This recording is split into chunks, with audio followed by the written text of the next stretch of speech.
Hi guys, today we're making premium egusi soup. This egusi soup tasted really nice. First off, I started by boiling my protein. This is a combination of different parts of the goat meat. So I brought out my frying pan. I needed to toast my egusi.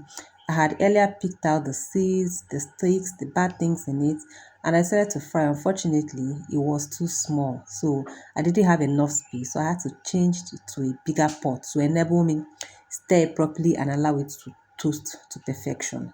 So while toasting, you ensure that you stir continuously. The reason is that you don't want it to burn. You don't want it to have a different taste. And this is the first time I'll be trying this method of cooking egusi. Normally, I usually toast my egusi, blend it, and then fry. But this time, I took a different turn. So I toasted first, put into a blender. I was very, very economical with pepper because I have kids and I don't want it to be very spicy. It's better there is no pepper than there is excess pepper. So I had to blend. After I toasted and blended, this particular egusi was smelling like toasted peanuts. I mean, granuts, the fried granuts we all know. That was the smell this thing had. It tasted really nice. I said, wow. So this is how granite soup could taste. Maybe one of these days I'm going to give it a try. I emptied it into my wooden bowl.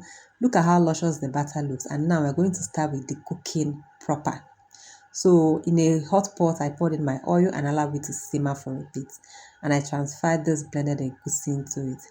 At this point, the egusi had, the content had overwhelmed the oil. So it couldn't fry properly and there's no point adding so much oil so that the food doesn't look too bad.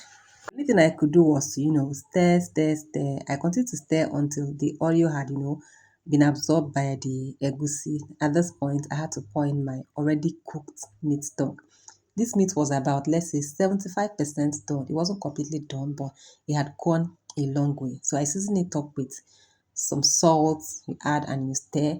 And next I added more pepper because I had tasted it and found out that the three peppers, chili peppers I added wasn't just enough. So I had to include more blended pepper and I covered it and allowed this to cook.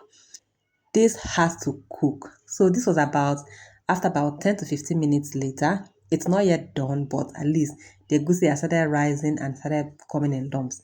I blended my crayfish using my hand dry blender, poured it into it, added some seasoning cube, just the adequate amount, stirred this to combine. After stirring, you're going to cover this up and allow it to now cook again because I've heard people say that if you don't cook a egusi very well and it's not done, it's going to give you runny tummy. So at this point, it has cooked for an extra 15 minutes. Now, remember, it has cooked for 10 minutes earlier. It has cooked for 15 minutes. At this point, it was, nearing getting done. So I had to add my pre-cooked protein.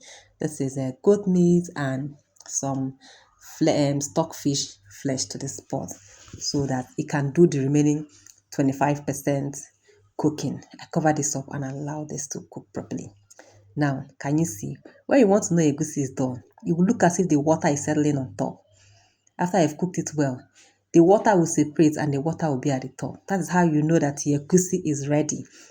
So if you're having problem finding out how long to cook your egusi, whether to know when your egusi is done, when you cover it up and after about some time you open it and see the water has separated, you know that your egusi is ready. So I decided to use uziza leaves this time around. This is my first time of using uziza leaves. Before now, I used to use ugu or bitter leaf once in a while. So I said, no, let me put uziza leaf. I just got small. I think I should have cut it in longer shreds because I cut it in, a more tinier bits.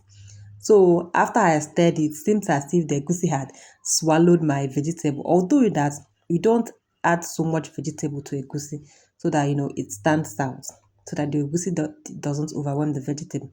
But at this point, it was looking as if it has swallowed all my vegetables. But at the same time, this food turned out really nice.